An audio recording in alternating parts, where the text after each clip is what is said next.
novamente a presença de vocês, né?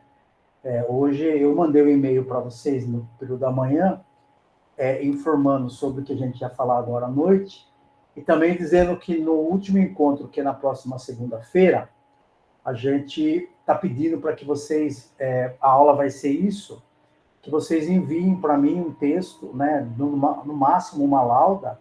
Até amanhã de manhã eu vou fazer um outro texto mais explicativo e mando para vocês.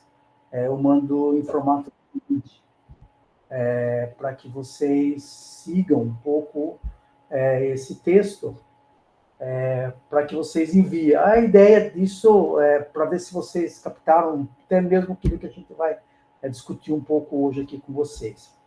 Especificamente, eu quero conversar com vocês hoje sobre a questão do método, né, e a questão da pesquisa educacional, especificamente na educação profissional e tecnológica. A primeira questão que eu queria pontuar com vocês é o seguinte,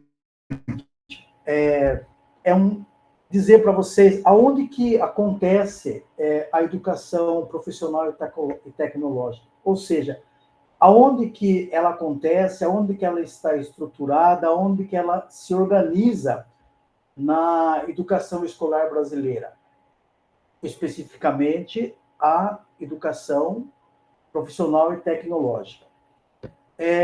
Se a gente vê nos documentos legais, os documentos, né, oriundos do MEC, a gente vai perceber o seguinte, que a educação profissional e tecnológica ela é uma modalidade de educação, né?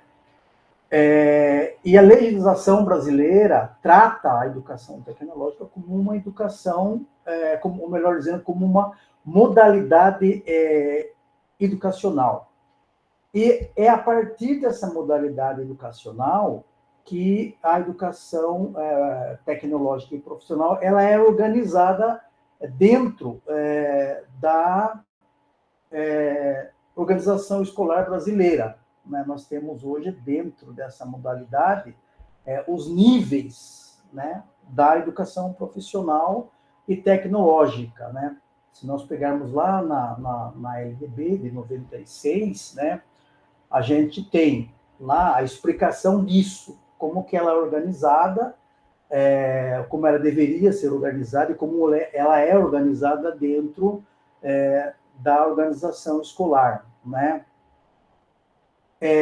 Lá na legislação, lá na LDB, a gente verifica isso no artigo de número 39, que a educação profissional e tecnológica ela é organizada por eixos tecnológicos. Não sei se vocês já deram uma olhada sobre isso. Quem pesquisa sobre isso, quem pesquisa a educação profissional e tecnológica dentro da organização escolar, tem necessariamente de passar um pouco por essa discussão, não é?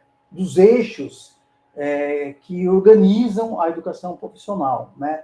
Que são vários eixos, e esses eixos eles são determinados pelo MEC, não é? Além deles estarem sendo organizados por eixos tecnológicos, também existe na legislação os níveis de ensino que estão inerentemente relacionados com a educação profissional, né?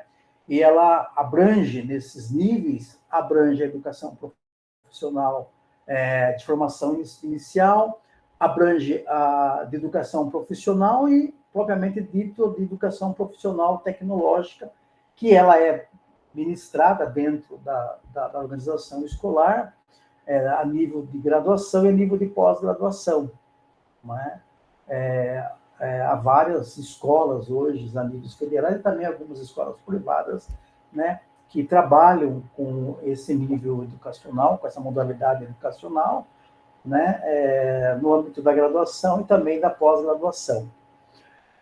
Agora, o que a gente percebe é que ainda dentro da forma como ela é organizada dentro da estrutura da estrutura escolar, a gente, como dissemos em princípio, há os seus níveis de educação, não é?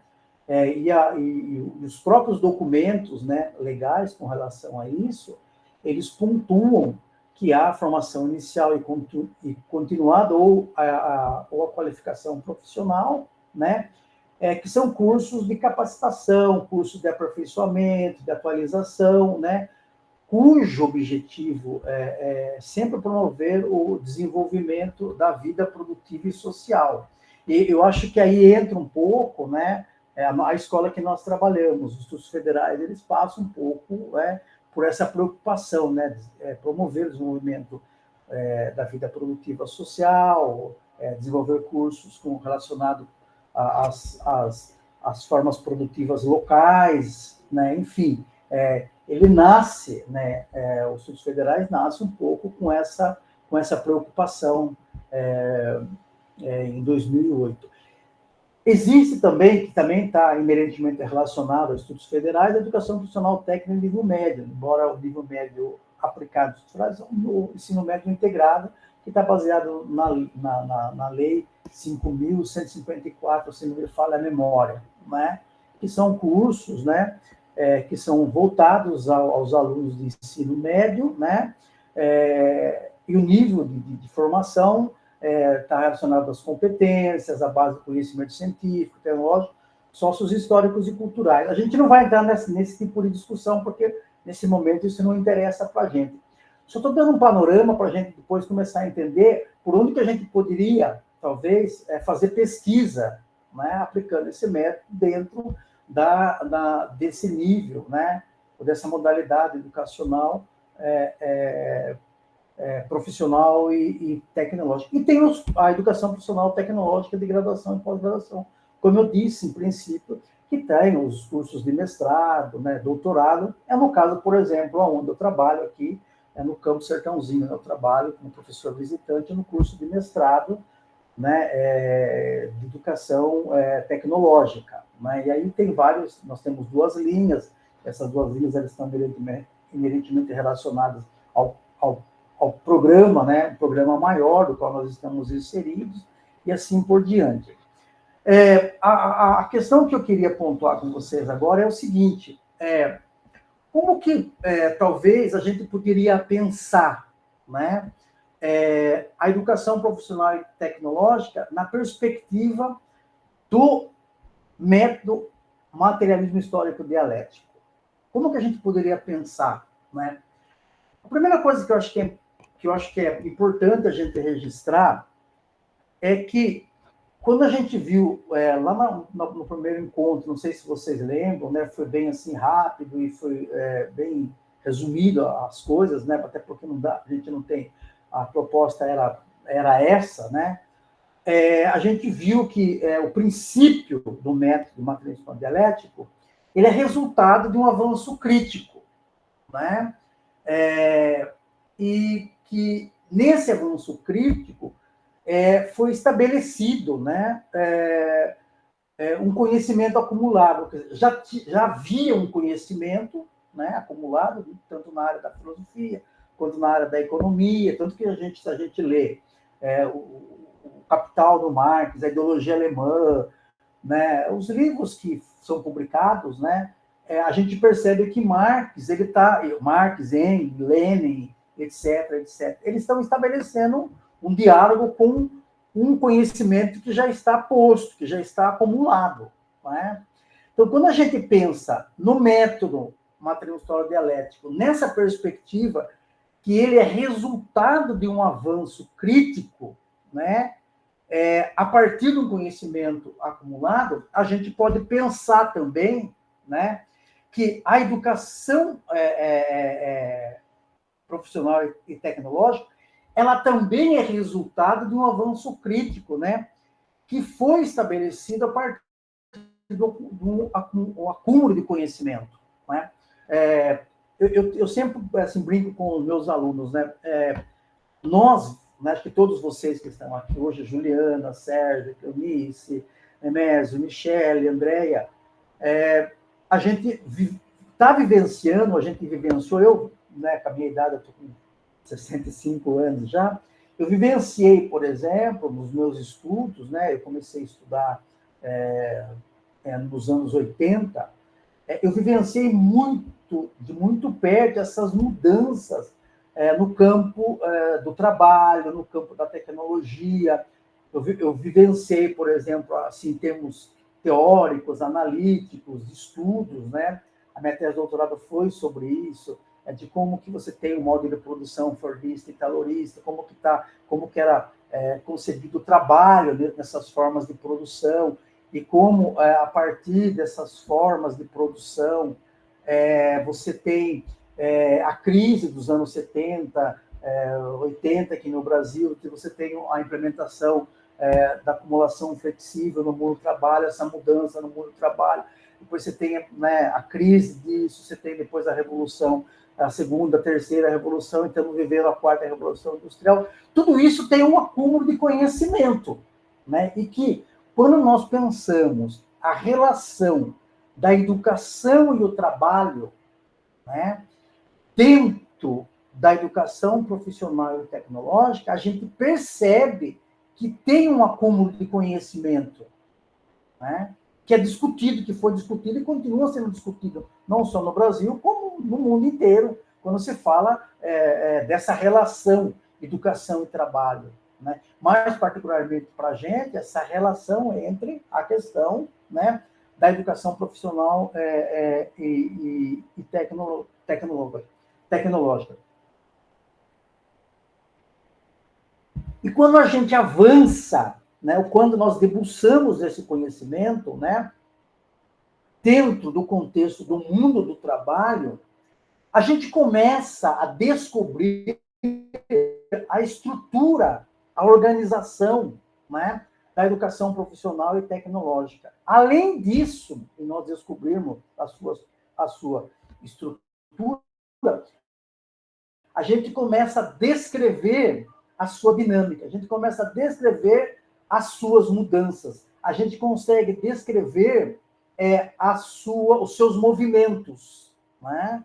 Não só os seus movimentos lineares, né? E a leitura que nós estamos fazendo não é uma leitura linear, é uma leitura que está em contradição, porque a relação educação e trabalho na perspectiva desse método, ele sempre aparece de uma forma dinâmica, mas nas suas contradições, né?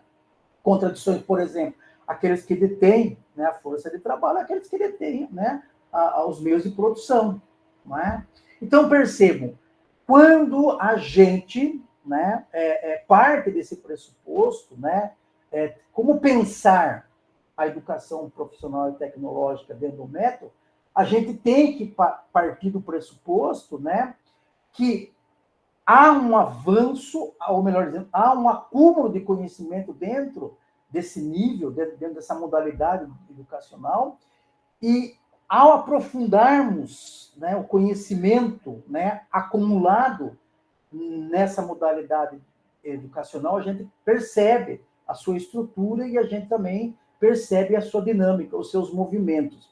Então, nesse sentido, né, o material industrial dialético é um método em que, ao se destinar a responder os problemas das necessidades da experiência humana, em sua época, em acelerada transformação, necessita que nós, pesquisadores ou pesquisadoras, reconheça que o seu objeto de análise, qualquer que seja o fragmento da vida social, é mutável e está vivo. O que eu quero dizer com isso? Que nós temos que perceber, enquanto pesquisadores, na perspectiva desse método, que a educação profissional e tecnológica, essa modalidade educacional, ela é mutável. Por exemplo, não dá para nós entendermos ou acharmos que o conceito de tecnologia, o conceito de trabalho, o conceito de ciência, que era implementado nos anos 70, é o mesmo conceito de trabalho e tecnologia e ciência hoje, né? A partir da quarta revolução industrial.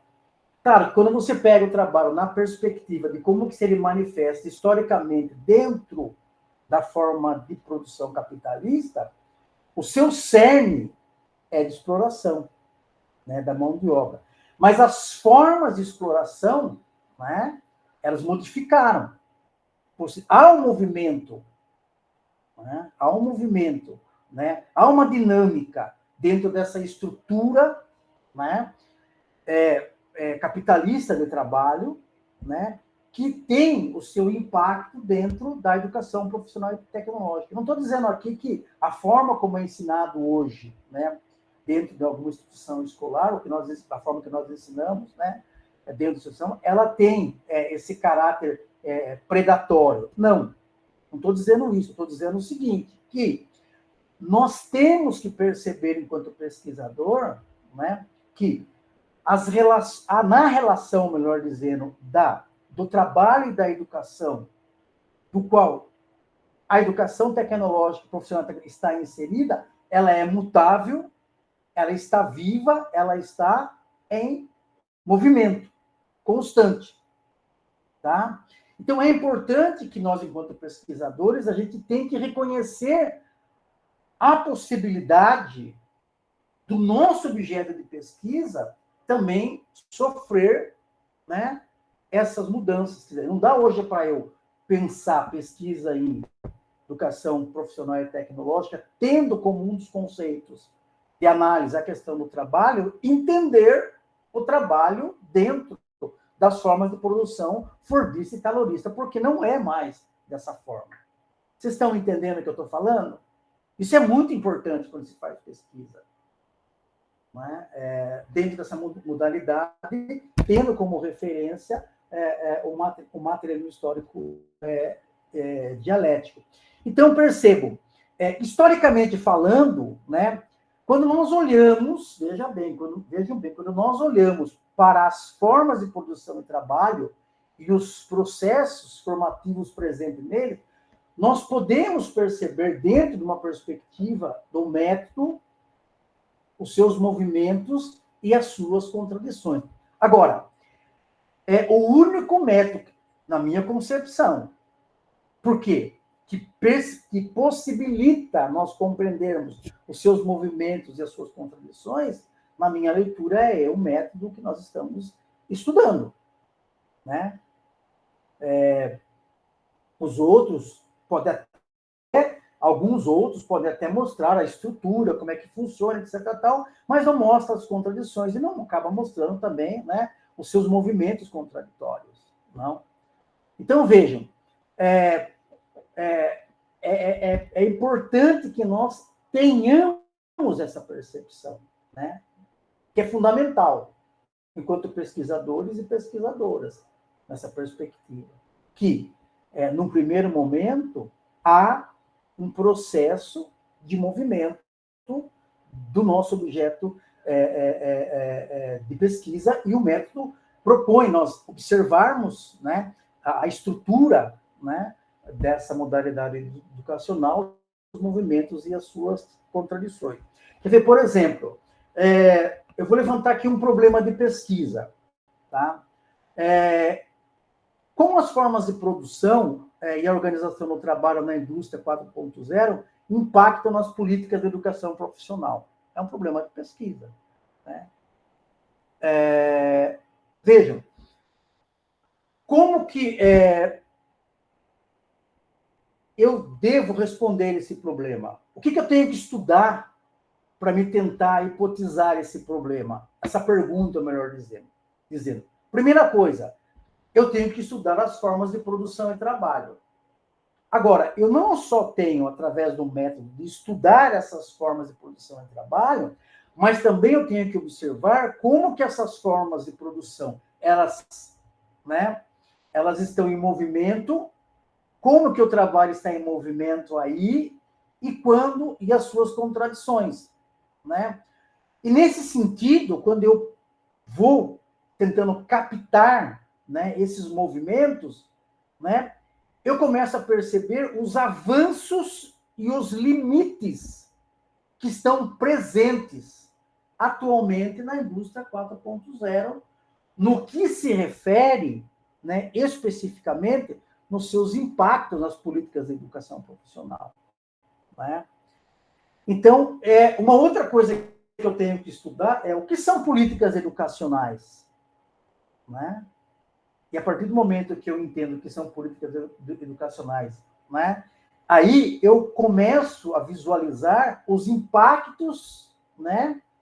Que todas as formas de produção e trabalho elas vão impactar nas políticas de educação e trabalho. Então, e é claro, eu estou dando esse exemplo bem rápido, mas é para vocês perceberem que nessa forma minha de estudar essas questões, depois eu vou trabalhar um pouquinho mais lá na frente sobre isso. Essas formas de produção e trabalho, né? Como que eu devo estudar isso? Né? Como que eu devo averiguar isso? A gente vai ver um pouquinho lá na frente. É só para vocês entenderem um pouco que a perspectiva do pesquisador ou da pesquisadora é sempre ter essa percepção, né, da organização estrutural e como que essa organização ela se movimenta. E no caso aqui, nesse exemplo, como que ela impacta nas políticas de educação profissional e tecnológica. Então, nesse sentido, quando eu estou estudando as formas de produção e trabalho, o que eu vou estudar? Existe um acúmulo de conhecimento aí. Um conhecimento acumulado de formas de produção. Né? Só para exemplificar de novo, se nós pegarmos, por exemplo, da crise dos anos 70 até os dias de hoje, quantas formas de produção e quantas formas de trabalho a gente vai perceber. Né? É só vocês pegarem aquele autor, o professor da Unicamp, o Ricardo Antunes, né? Que é hoje no Brasil, na América Latina, considerado um dos maiores nomes, né, na sociologia do trabalho. Inclusive, ele publica 2 livros por ano, né, pesquisas de alunos, de seus orientandos do grupo de pesquisa, que estão pesquisando hoje, desde há muitos e muitos anos, sobre essa questão das formas de trabalho e produção. Eu fui seu aluno na Unicamp e quando eu lembro-me que quando eu fiz um curso com ele, até mostro para meus alunos o plano de trabalho, o plano de trabalho dele é o sumário daquele livro dele, Os Sentidos do Trabalho. Então, como que ele fazia? Ele fazia os planos de aula, trazia os textos, né? E aí ele não economizava a língua, era texto em inglês, era texto em espanhol, era texto em francês, textos em italiano, texto de autores brasileiros. Ele discutia com nós, os alunos, sobre essas questões e tal. Na época que eu estava estudando lá, a gente estava discutindo a acumulação flexível. Isso foi nos anos 90, no início dos anos 90. Né?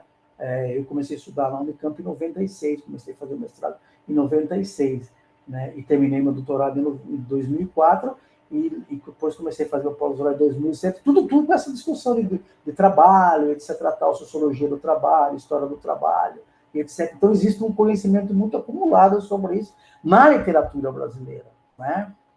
E agora, nós estamos tendo, né, inclusive ele está produzindo isso, né, um conhecimento acumulado sobre a indústria 4.0, né? E também há um conhecimento acumulado também sobre a educação profissional e tecnológica, né? E pensada pelo método expositivo, né, proposto por Marx. Então, quando reconheço que o pesquisador ele reconhece esse conhecimento, ele passa a compreender, né, toda uma trajetória histórica, né, do seu objeto de estudo, né? E não só ele vai conhecer essa trajetória de conhecimento, mas ele vai começar a perceber também como vai sendo consolidado esse conhecimento, né? E, consequentemente, quando isso é tratado a nível, né, da educação profissional e tecnológica, né, como que essa modalidade também de educação escolar, ela vai também se consolidando enquanto, né, uma modalidade educacional, né? Então, percebam, né, essas questões que eu estou colocando para vocês, elas dão elementos para a gente, para nós começarmos a compreender, basicamente, como que a gente vai fazer pesquisa usando esse método. Né? Então, primeiro, a gente tem que ter a percepção do movimento, né? conhecer a estrutura. A partir do momento que eu conheço a estrutura, eu começo a conhecer a dinâmica dessa estrutura, o movimento dessa estrutura, né, escolar, as questões, né, os conceitos, o que faz parte dessa estrutura escolar, e aí, em resumo, a gente poderia colocar o trabalho, né, ou tecnologia, né, e como que isso, né, vem sendo, em termos de conhecimento, construído, né, dentro dessa modalidade educacional. Tá? Tá dando para vocês compreenderem? Dá um feedback aí para mim.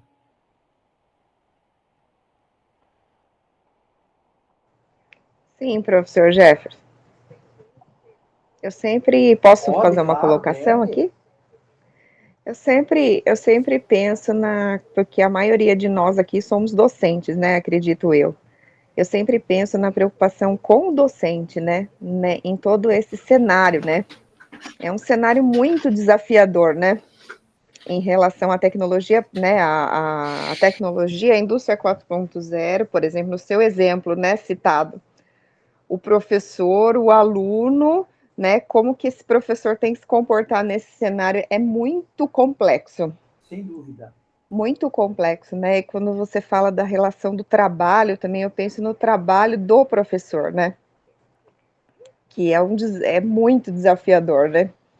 Ensinar isso tudo, né? E trabalhar com todas essas questões sociais envolvidas é bem difícil. No processo formativo, realmente. Sim. Realmente.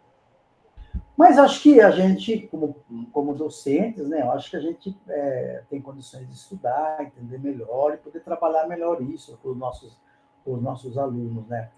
Então, uma das coisas que a gente percebe que é de fundamental importância é essa questão, nós, a condição de professores, estudarmos, tentarmos conhecer melhor as coisas, aprofundar as discussões, né, na literatura, porque hoje, como eu estou dizendo, existe um acúmulo de conhecimento sobre essas questões muito, muito enorme. E vejam só, não é um acúmulo de conhecimento que começou ontem hoje. Ó, eu não sei se vocês conhecem, já viram falar do Celso Ferretti, ele foi um professor da USP, e depois, quando ele aposentou, eu trabalhei com ele lá na Uniso, no curso de pós-graduação, né? Eu trabalhei quase 30 anos na Universidade de Sorocaba, aposentei, né, trabalhando lá e tal, e agora prestei o concurso e vim trabalhar aqui em Sertãozinho. O Celso Ferretti, ele organizou um livro na década de 90, não sei se vocês conhecem, mas se vocês não conhecerem, até vale a pena, vocês que são docentes, a maioria são docentes, comprar esse livro, é um clássico. Às vezes eu acho cedo, eu achava barato, porque ele é editado pela Voz, e ele é meu, assim, deve estar mais de 50 anos. Eu tenho esse livro, ele está aqui, nessa biblioteca que eu trouxe lá de Sorocaba, trouxe um pouco de livro lá e tal. Ele tá no meio, mas agora que eu lembrei, quando você falou isso para mim. Ó, o nome do livro chama, se não me falha a memória, chama Novas Tecnologias, Trabalho e Educação, um debate multidisciplinar, né? A Daniela é assistente social. Então, veja, no campo da assistência social, Daniela, existe uma discussão muito grande sobre essas questões, né? Desse método, existe uma discussão muito grande sobre a questão do trabalho, ainda mais lá o pessoal do Rio de Janeiro, que são especialistas nisso, nessa discussão, né? Deixa eu ver aqui, o aprofundamento dessas questões é realmente desafiador sobre o Vitocária, né? Sim, para todos nós, de uma certa forma, é desafiador. Então, nesse livro, né, que é organizado pelo Celso Ferretti, ele é um livro que traz um debate multidisciplinar. Então, são vários pesquisadores. Eu lembro que um dos textos para mim, mais significativo que está lá é um texto da Helena Hirata, que é uma socióloga do trabalho, né? Olha lá, o José Paulo Neto, que é professor lá. Então, na aula anterior eu falei um pouco dele, etc. Tal. Ele é professor nesse curso de assistência social lá no Rio de Janeiro. Então, percebo, os textos que eu gosto mais desse livro é da Helena Hirata, e também tem uma que foi minha professora que também escreve nesse livro, lá na Unicamp, a Márcia Paula Leite, e o texto do Marval Saviani, que foi uma das primeiras vezes que eu vi essa discussão sobre escola única e tal, que está nesse livro, né? É um texto, são capítulos de livro, são bem interessantes. Estou dizendo isso porque já nos anos 90, lá no início dos anos 90, né, já havia essa discussão. Então, desde lá até hoje, há um acúmulo de conhecimento sobre isso, amazônico. E aí vocês estão falando aí que é bibliotecária, da ação social, não é só na área da educação que esse debate está presente, desse método, né? Ele está no debate em todas, né, as áreas do conhecimento. Eu lembro que uma vez, pessoal, eu fui convidado para montar uma disciplina na Uniso sobre metodologia de trabalho científico, né, no curso de administração da empresa. Especificamente, o coordenador do curso me chamou, que hoje o coordenador do curso é o reitor da universidade, ele chamou e falou: Jefferson, é o seguinte, eu quero que você monte um curso sobre metodologia de trabalho científico, né, para dar no meu curso de administração de empresa. Eu falei, beleza. Aí a primeira coisa que eu fiz foi um levantamento, né, em alguns cursos de administração de empresa. E pasmem, eu fui na USP, entrei lá no curso de administração da USP, e eu achei lá, na USP, eu terminei meu doutorado em 2004, acho que foi um pouco antes de eu terminar o doutorado, 2002, 2003, quando eu montei essa disciplina lá, no curso de administração de empresa. Eu achei no curso de administração de empresa, teses de doutorado, dissertações de mestrado, cujo referencial teórico na USP era o materialismo histórico dialético, nos cursos de administração de empresa. Eu não achei uma tese só, uma dissertação, eu achei várias. Quando eu estou falando várias, não estou falando que eu achei 100, 200. Mas veja, numa USP, no curso de administração de empresa, isso nos anos 2000, era muito para a minha cabeça na época, né? Porque era considerado um curso onde não havia essa discussão, né, desse método, percebe? Isso nos anos 2000. Então, essa discussão, ela tem um acúmulo de conhecimento dentro dessa discussão, em várias áreas de conhecimento, muito grande, né? Então, percebam, o que nós temos que perceber nesse primeiro momento, pessoal, é isso. Primeiro, perceber do acúmulo de conhecimento que está dentro dessa discussão. No nosso caso, especificamente aqui, eu vou até dar um adendo em cada área de conhecimento que vocês atuam. No caso da bibliotecária, da assistente social, do professor, da professora, do professor, né, do pesquisador, enfim. Cada área do conhecimento tem um acúmulo de conhecimento. E estudar e fazer pesquisa nas áreas do conhecimento que vocês estão parte desse pressuposto, tá? De vocês perceberem o acúmulo de conhecimento, mas não só perceber o acúmulo de conhecimento, mas conhecer a estrutura desse conhecimento e como que ele se organiza e como que ele, né, se move. Eu dou esse exemplo da questão de trabalho porque eu pesquiso isso, né, há muitos e muitos anos, né? Então, para mim, é muito tranquilo falar sobre isso. Mas em todas as áreas do conhecimento. Agora, quando se fala, por exemplo, de profissional, seja ele professor, seja ele bibliotecária ou bibliotecário, seja ele assistente social, etc. Tal, todos nós carregamos em nós, né, a questão do trabalho. O trabalho faz parte, né, do nosso exercício de vida. Por exemplo, eu acho que o estudar também é um trabalho. Tem vários autores que trabalham nessa perspectiva, mostrando que o estudo ele é um trabalho. E o que nós fazemos é trabalho. É trabalho.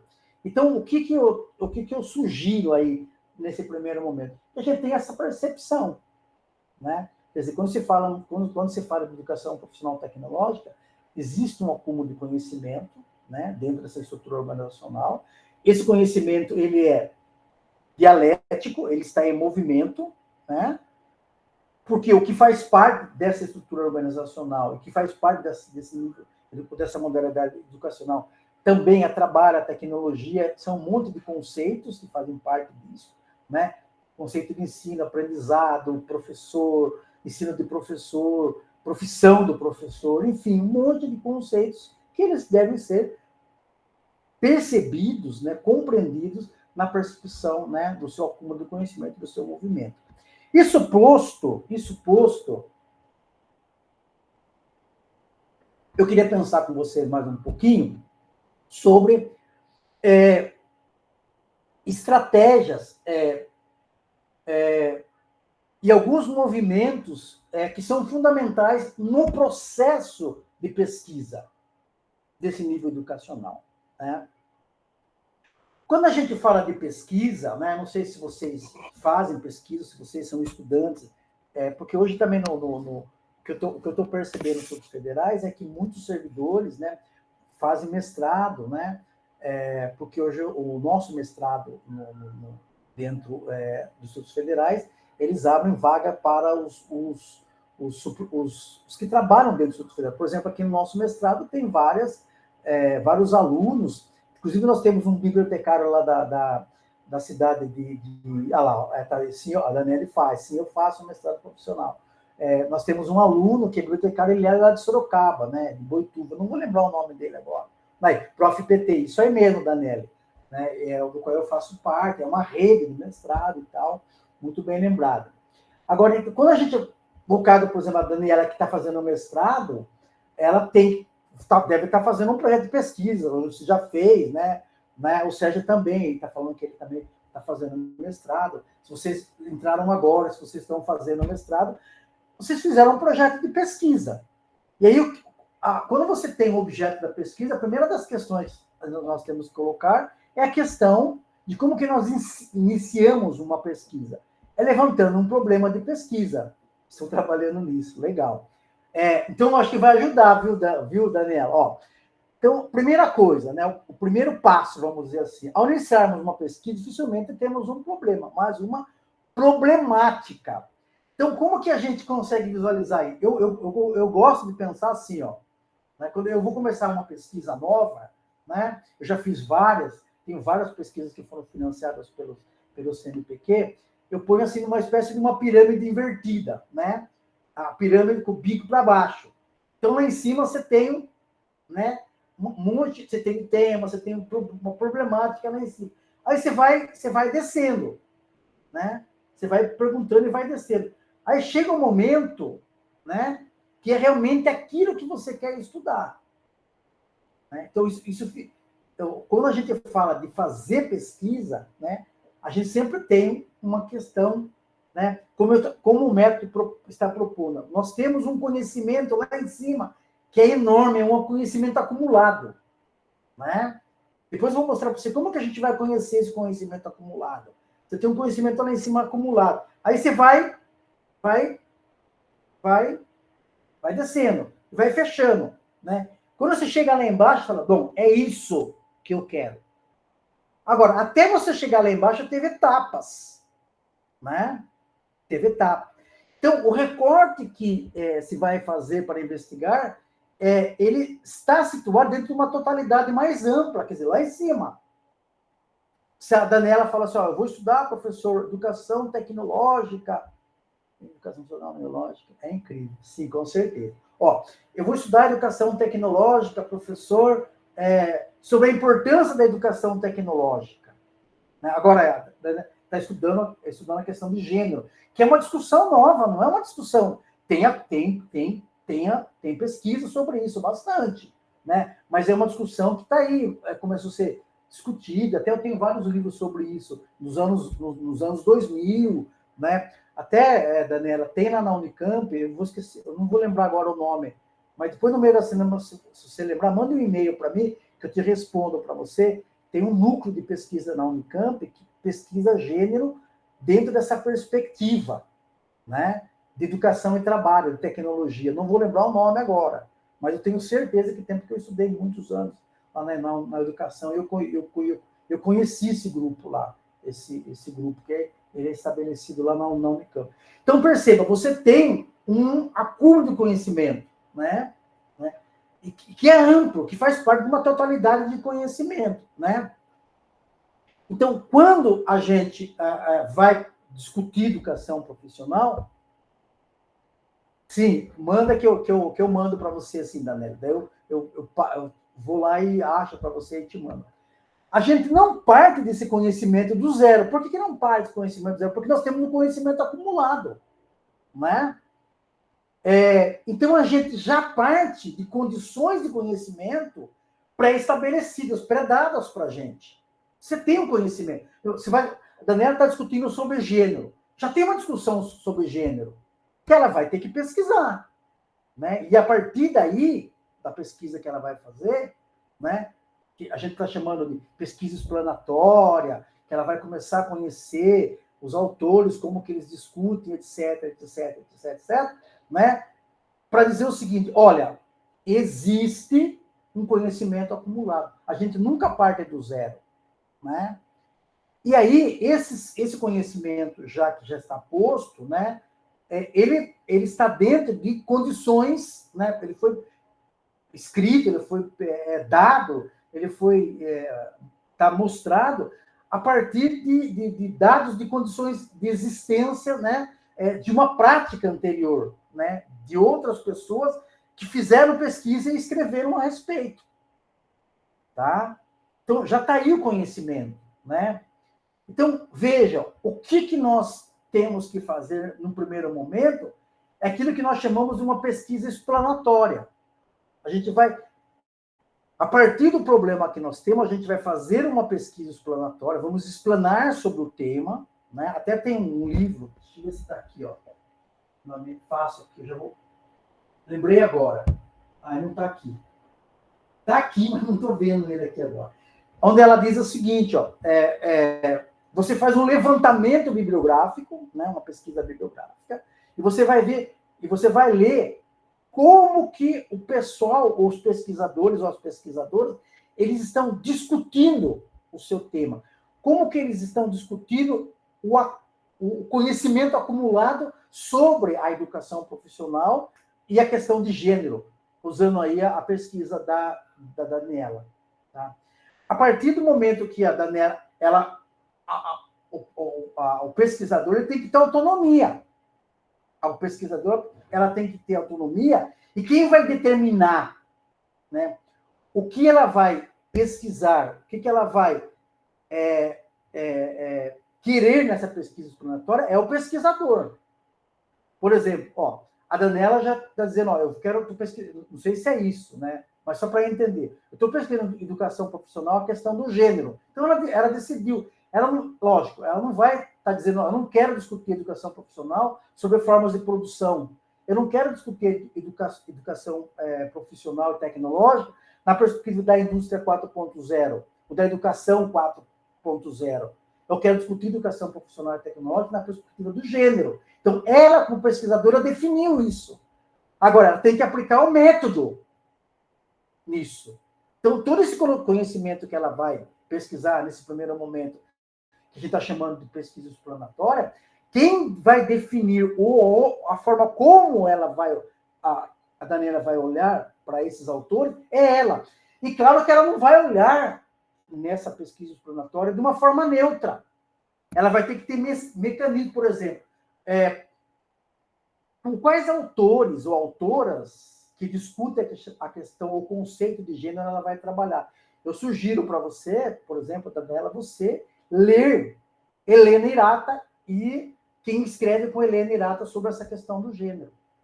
Porque ela é uma das autoras mais importantes hoje, né, no mundo sobre essa discussão. Ela é uma japonesa, né, que trabalha muito com pesquisadores aqui do Brasil. Lá no Unicamp tem um grupo de pesquisadores que pesquisam com ela sobre várias pesquisas, pesquisam na França, pesquisam no Japão, outros países, etc. Tal, né? E ela coordena todos esses pesquisadores. Então, ela tem que ter alguns conceitos, algumas categorias de análise para ela olhar esse levantamento, né? Aquilo que nós chamamos de pesquisa explanatória, né? E aí, né? Esses conceitos que a Daniela escolheu, né, para fazer esse tipo de análise, para aprofundar essa problematização que ela está colocando em evidência, né, ela vai perceber as contradições, as rupturas, as concepções, né? E como eu disse em princípio, essas concepções, né, essas rupturas, só vai ser possível de eu ver por conta desse método se eu trabalho com esses conceitos que são oriundos dessa metodologia de pesquisa, né? Senão nós não temos condições de ver, né? Porque, como eu sempre estou dizendo para vocês, existe aí, né? Como eu disse em outra ocasião, quer dizer, um dos conceitos mais importantes que tem nesse método é a questão da contradição, né? Cara, quando você faz um levantamento bibliográfico, né? Faz uma pesquisa explanatória, levantando os autores que discutem isso e tal, você coloca, né? Esse olhar contraditório, né? Nesse acúmulo de conhecimento. Então, vejam, é muito importante, né? Que nesse momento, e a Agnes Heller, muito bem lembrado. Eu tenho aqui alguns livros dela. Ó.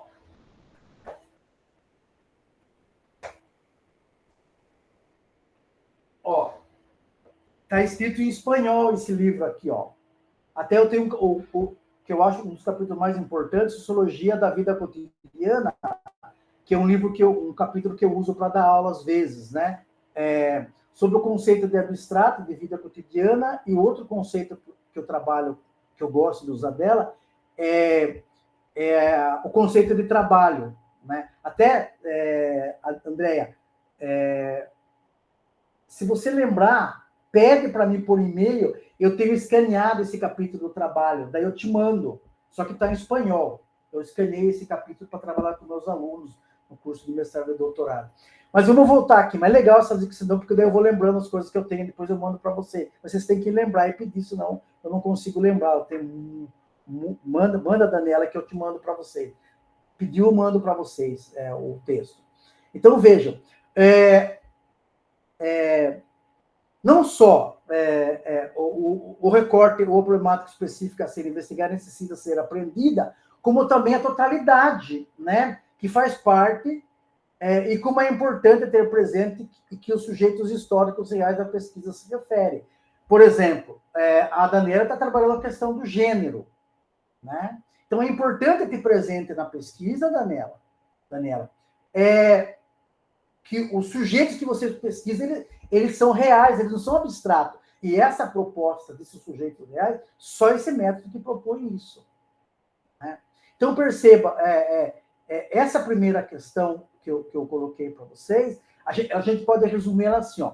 Nós temos um problema, esse problema está dentro de um conhecimento acumulado, né? E ao fazermos um levantamento sobre esse conhecimento acumulado, usando algumas categorias de análise, né? No caso da Daniela, aí, a questão do gênero, por exemplo, né? Realmente, a gente percebe isso, né? A sua pesquisa, pelo jeito, vai ser super interessante, Daniela. Então, veja, você tem lá um conhecimento acumulado, né? E a partir desse conhecimento acumulado, você tem sujeitos que fazem parte desse conhecimento acumulado, né? Que foram escritos sobre eles, por exemplo, né? Isso não pode ser perdido. As contradições que esses sujeitos eles se fazem presente nesse acúmulo de conhecimento, né? Então, percebam, nesse primeiro momento, é fundamental ter isso em mente. Num segundo momento, né, é importante que, quando você resgata esse conhecimento acumulado ele tem que ser resgatado de uma forma muito crítica. Essa produção teórica tem que ser levantada, tem que ser resgatada de uma forma crítica, né? E aí, como que eu faço isso? Como que eu resgato criticamente?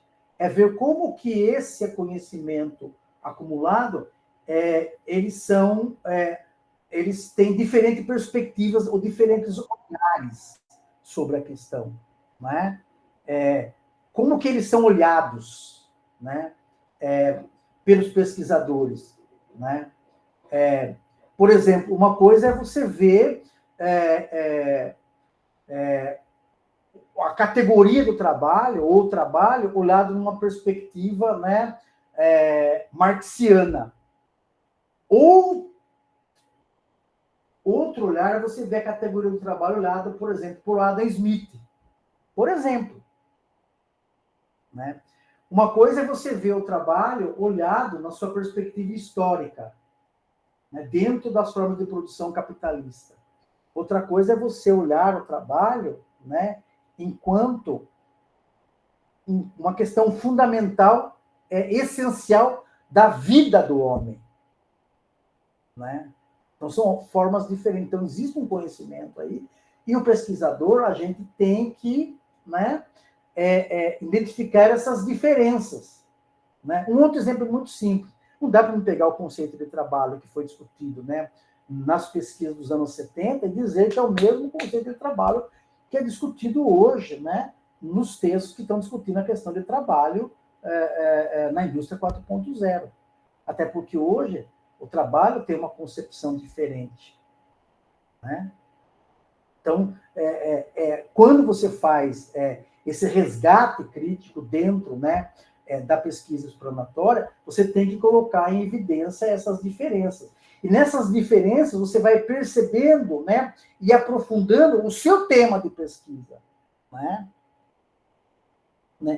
Agora, o que dá essa possibilidade para nós, né, é o método, né?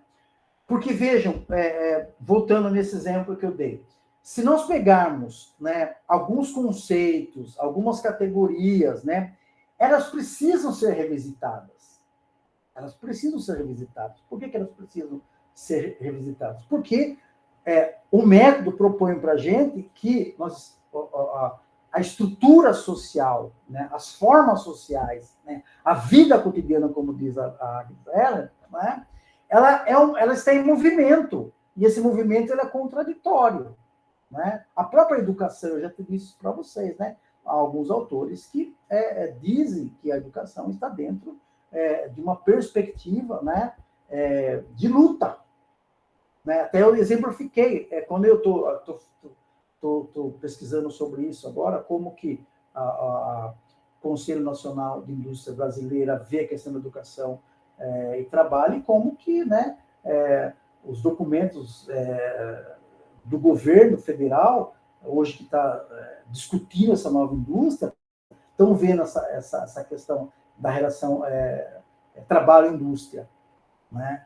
Claro que eles não veem da mesma forma, os teóricos não veem isso da mesma forma, né? Mas o pesquisador desavisado, sem usar alguns critérios na análise, ele coloca isso tudo numa linearidade, dizendo que tanto é tudo igual, e não é tudo igual. Não é, o processo de formação não é igual, a intencionalidade formativa não é igual, né? Então, o método propõe essa questão. Até porque também, como diz o Kozik, até eu mandei para vocês o livro hoje no e-mail, né, o Dialética do Concreto, né, o Kozik vai trabalhar com essa questão, né, dos conhecimentos, né, que são pseudos concretos, que são positivistas, né, que falam de verdades ideológicas, né? Então, o pesquisador ele tem que ter alguns conceitos, né, dentro dessa perspectiva contraditória, para ele saber identificar isso, né? Por quê? Porque ele tem que produzir, né, a partir dessa primeira investigação dele, vamos dizer assim, dessa primeira investigação nossa, né, produzir, né, um conhecimento mais crítico disso. Mais crítico disso. Agora, para eu produzir um conhecimento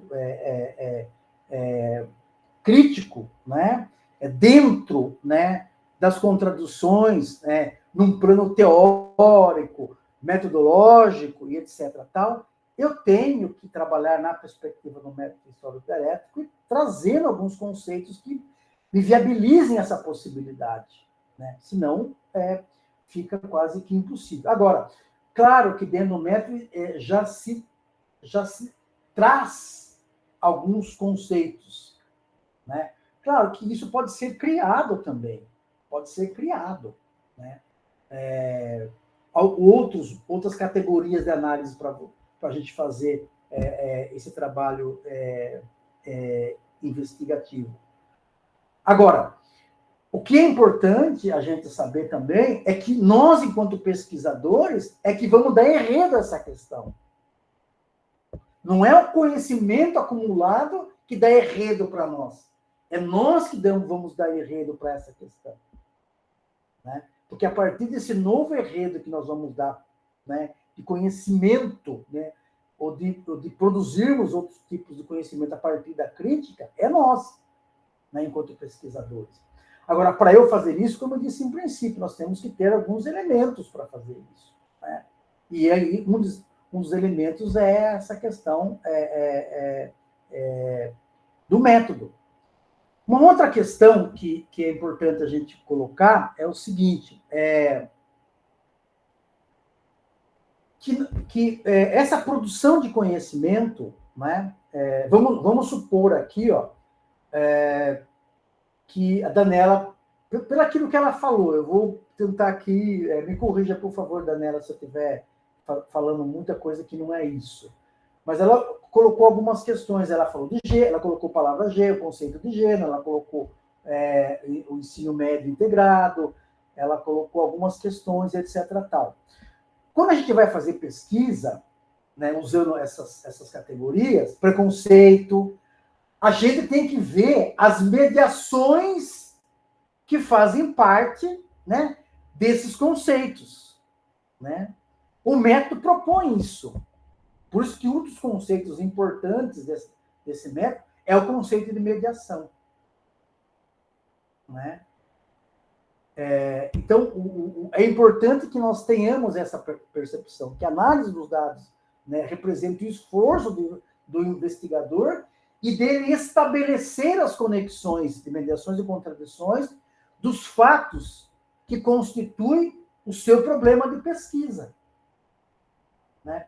Então, o que eu estou dizendo aqui? Nós, enquanto pesquisadores, temos que ter certa criatividade com relação a essas questões.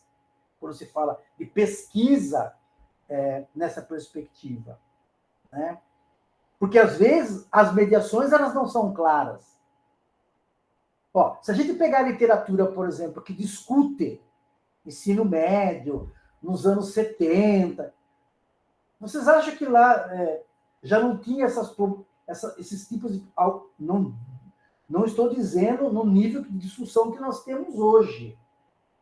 Tá? Mas existem algumas questões que elas já acontecem nos anos 70, nos anos 80. Né?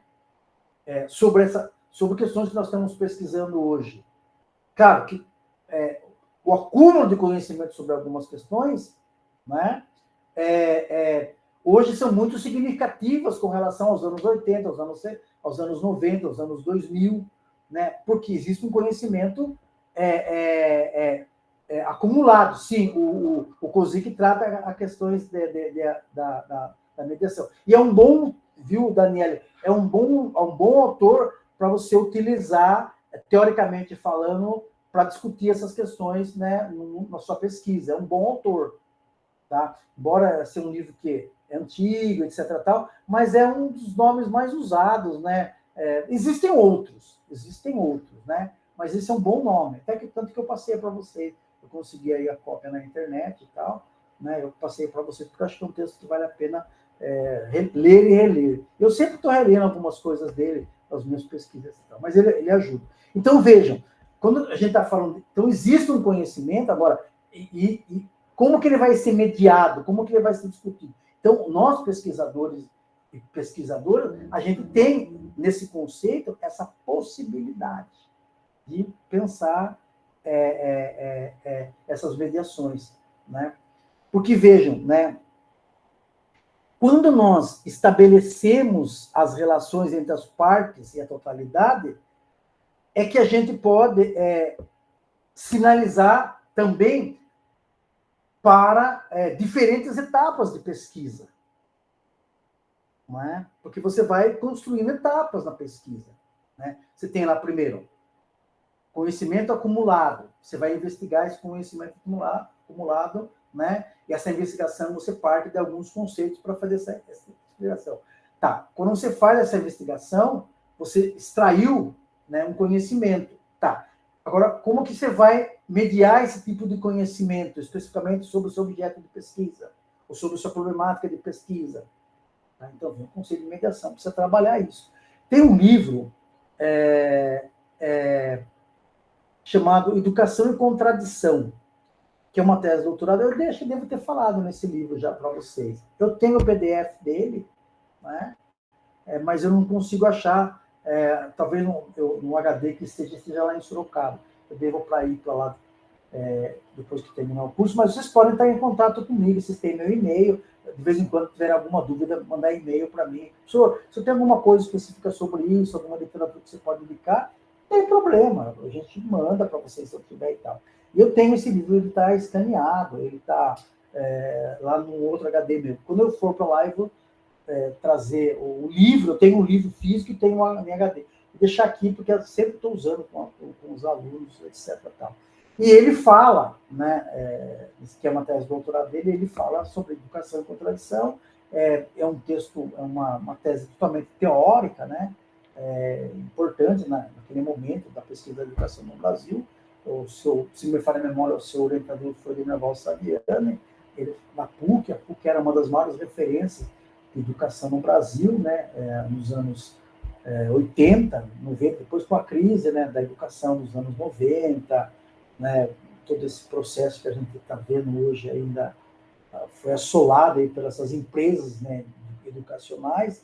Aí a PUC, não só a PUC, como outras universidades aqui no estado de São Paulo, como a Metodista, por exemplo, que parece que já fechou a pós-graduação, né? Enfim, teve um monte de problemas na educação brasileira. E também a expansão do ensino no Brasil, né?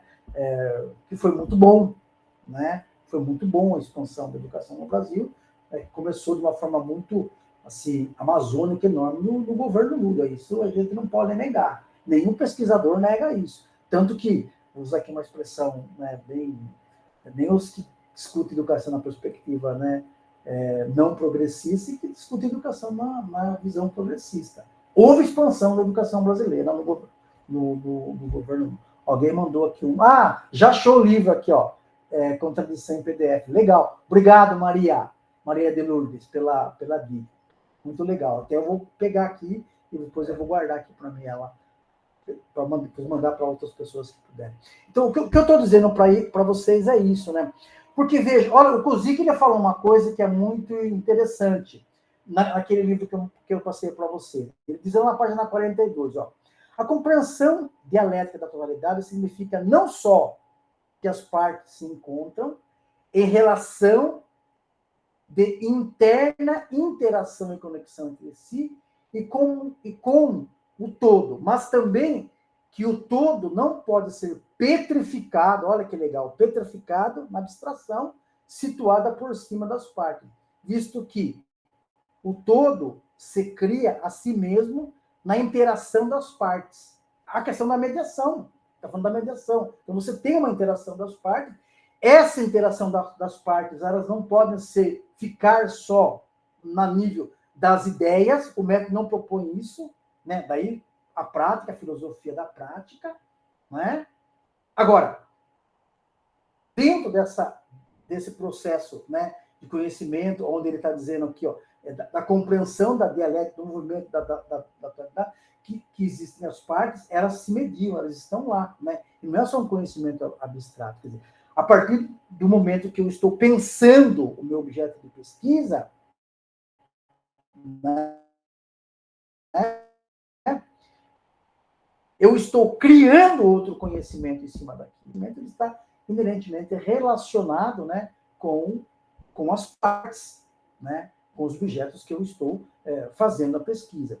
E por fim, né, nós temos aí, né, que eu já acabei dizendo, que é a síntese da investigação. Né? A partir do momento que eu faço todo esse processo que eu falei para vocês, em resumo, você tem a síntese do conhecimento, o resumo do conhecimento. Então, esse conhecimento, essa reflexão, ela gerou um conhecimento. Mas, como diz o Kuzik, esse conhecimento não é petrificado. Ele é um conhecimento que, sim, está inerentemente relacionado às minhas ideias e que no exercício da prática eu produzo conhecimento, né? E, consequentemente, né, esse conhecimento é produzido através das múltiplas determinações. É aquilo que o Marx vai falar lá naquele texto Economia Política dele, né? Que o resultado, né, da economia da sociedade está inerentemente relacionado às múltiplas determinações. E são elas que explicam a problemática investigada. Você não tem um conhecimento só, você tem vários, né, conhecimentos, né? E que no exercício da prática, né, eles acabam gerando uma ação concreta, né? Então, como que eu poderia, então, até isso eu queria que vocês escrevessem lá nesse texto de uma lauda e mandassem para mim como final desses encontros. Vocês escrevessem isso, quer dizer, como que eu poderia fazer pesquisa de educação profissional ou fazer pesquisa a partir daquilo que vocês estão pesquisando usando esse método, né? Vocês poderiam trabalhar um pouco essas questões que nós colocamos hoje, né? Você tem, né, um acúmulo de conhecimento, nesse acúmulo de conhecimento eu vou lançar um programa de pesquisa, eu vou delimitando, né, como que eu delimito, fazendo um estudo desse conhecimento acumulado, né? A mediação que esse conhecimento acumulado está dando, e ao fazer essa mediação eu estou produzindo conhecimento abstrato, quer dizer, mais outros tipos de conhecimento, que no exercício prático eles vão se concretizando, né? Eles vão se dando um novo entendimento da realidade, né? Do nosso objeto de pesquisa. Então, para eu finalizar, eu diria assim, é possível a gente fazer pesquisa utilizando esse método. É possível, né? Se vocês verem aí as coisas que eu publico, né, em termos de educação profissional, educação tecnológica, educação e trabalho, eu sempre trabalho nessa perspectiva desse método, né? Só que eu uso mais um autor chamado Antônio Gramsci para discutir essa questão de educação, para discutir essa questão de escola, para discutir essa questão de trabalho, né? Enquanto teórico, né, eu uso mais o Gramsci, não o Marx, né? Tenho mais afinidade, teoricamente falando, com o Gramsci do que com o Marx, né? Mas sempre a intencionalidade é a produção de conhecimento Juliana, né? No caso, por exemplo, conhecimento científico no que se refere, por exemplo, à discussão de formação de professores. Eu tenho muita literatura sobre isso. Até eu tive um projeto de pesquisa que foi aprovado no CNPq sobre... mas isso foi... Quer ver? Eu entrei a trabalhar após graduação em 1999, 2009, eu acho que foi 2008, 2010, eu aprovei um projeto sobre questão de formação de professores. Naquela época, o que se discutia na formação de professor era a questão da meritocracia, né, e os impactos dessas teorias ideológicas, como que elas estão impactando na formação dos professores. Aí você trabalhava com o campo de disputa, né, aí, o conceito de campo de Pierre Bourdieu, como que se manifestava dentro da escola, enfim, né, era isso que eu estudava naquele momento com relação à formação de professor, né. Na verdade, eu não estudava a formação de professor, eu estudava o trabalho do professor, né, e como que esse conceito, né, de meritocracia estava sendo absorvida, né, impregnada nos documentos, né, de governo, de Estado, de governo federal, de governo municipal, né? Aqui em Sorocaba tem cerca de uns, mas lá em Sorocaba, onde eu morava, a prefeitura dando curso sobre isso, assim, impregnado na rede, os impactos dessa questão dentro da sala de aula, dentro da administração escolar, sabe, foi um horror essa discussão e como que isso estava acontecendo, né? No Brasil, nos estados, etc.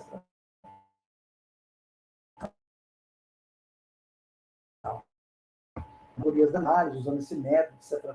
E para dar conta, para explicar e entender esse momento que estava acontecendo hoje, aquele momento sobre a questão de formação, sobre o trabalho do professor, que é um outro momento hoje, né? Existe essa questão, mas eu acho que está está mais absorvida criticamente pelos professores, que alguns, ou a sua maioria, quase que nem, né, são, entre aspas, iludidos com essa questão da meritocracia. Quando eu falo, há alguns ainda que são e há alguns ainda que pregam, tanto que tem literatura que está discutindo ainda, não tão de forma intensiva como era, né, no período que eu estava pesquisando isso, né, ali em 2010, né, 2011, né, não me lembro direito, né, tá no meu currículo Lattes lá, o momento dessa pesquisa, que eu nem lembro, faz tanto tempo que eu nem lembro mais. Então, gente, o que eu queria falar para vocês essa noite era isso, tá? Que eu queria comentar com vocês essa noite aí. Ó, eu mandei para vocês aí um texto que fala sobre educação, pesquisa em educação profissional, que é um texto muito interessante, é um artigo que vale a pena ler, que ajuda bem, né? Eu mandei, acho que, 4 textos, 3 textos, não me lembro, né? Sobre isso, né? Que ajudam. Então, no próximo encontro, que vai ser segunda-feira que vem, eu vou estar aqui, tá? Se você mandem para mim uma lauda, gente, uma lauda escrita, tá? Aí, espaçamento de linha entre linhas 06, como você estiver escrevendo um texto. Só digam para mim em que sentido esse método ajuda, ou pode ajudar na pesquisa que vocês estão fazendo, as dificuldades. Até que eu queria ter esse feedback para eu, se eu for fazer outra vez esse curso, né, fazer de forma diferente, né, não trabalhar muito aquelas questões mais teóricas, né, que eu acho que é mais complicado para quem não é, às vezes não é da área e tal, né, de entender fica chato, né, e aí ver os exemplos que vocês dão, que vocês trabalham, para quando eu montar outro curso, eu montar um pouco, né, voltar dessas preocupações que vocês têm, né, para ficar mais gostoso, né, de conversar, né, de discutir as coisas. Não só para quem está falando, mas para quem tá ouvindo, né, essas questões, né. Porque eu acho que é muito complicado, por exemplo, eu como aluno, às vezes, me sentia assim. Eu ia para uma aula e o professor falava algumas coisas porque eu não estava entendendo nada, né, e deixava passar, né. Então, porque eu sou pedagogo por formação, eu sou pedagogo, fiz mestrado e doutorado em educação e pós-doutorado em História Social do Trabalho. Minha tese, dissertação, está tudo relacionado com essa questão do trabalho, com a educação. Aí você ia fazer um curso lá no IFISH sobre sociologia do trabalho, né? Aí o cara dava uns autores que eu nunca tinha visto na vida. Cara, me interessava porque eu estava pesquisando sobre isso, eu tive que aprender, né? Estudar, pesquisar e aprender. Mas no primeiro momento era muito complicado, né? Porque não era a minha área de conhecimento. Eu trabalhava com educação, né? Sempre trabalhei com educação, etc. Então é isso, tá, gente? Se alguém quiser fazer alguma pergunta, alguma colocação, fiquem à vontade. Tá? Não esqueçam de colocar o nome de vocês aí, para eu depois eu fazer a chamada. Depois eu vou produzir um certificado para vocês também, né? Que participaram, né, das aulas. Mandem para mim lá o texto para eu dar uma olhada. E daí também depois eu leio, eu escrevo, eu faço comentário e mando de volta para vocês. Não é só que vocês vão mandar para mim, bom, eu vou dar devolutiva, eu prometo que eu vou ler e trabalhar o texto e mandar de volta para vocês, tá bom? Mas não esqueçam, na próxima aula, enviem para mim o texto. Eu vou, como eu disse para vocês em princípio, eu vou amanhã escrever um outro texto, né, algumas perguntas para vocês responderem, aí vocês montam um texto, fica mais didático, mais pedagógico, fica mais fácil para você, a partir daquilo que a gente conversou, né, nesses 3 encontros, né. Agora, o que seria legal é vocês, a partir das respostas que vocês derem para mim, derem a partir de onde vocês estão. Né? Por exemplo, ver que tem gente que está na biblioteca, tem gente que está na assistência social, tem gente que está numa questão de professor, outro de aluno, né? Deve ser aluno, o Sérgio deve ser aluno de professor, né? Está fazendo mestrado, às vezes não é nem aluno nem professor, trabalha no serviço burocrático do Instituto. Nós temos um aluno que ele trabalha nos recursos humanos e faz mestrado com a gente, né? Não é da área, não tem formação pedagógica nenhuma, etc. Tal, né? Então é isso, tá, gente? Obrigado, né, pela paciência, né? E vamos conversando, tá? Qualquer dúvida que vocês tiverem, vocês podem mandar e-mail, que todo dia eu dou uma olhada no e-mail para ver se tem alguma coisa lá, etc. Tal, e hoje eu prometo responder para vocês. E não esqueçam de pedir os textos que eu falei, tá bom? Aí eu mando para vocês, aí eu separo aqui e mando para vocês, né? Ainda essa semana, tá bom? Muito obrigado e tenham uma boa noite.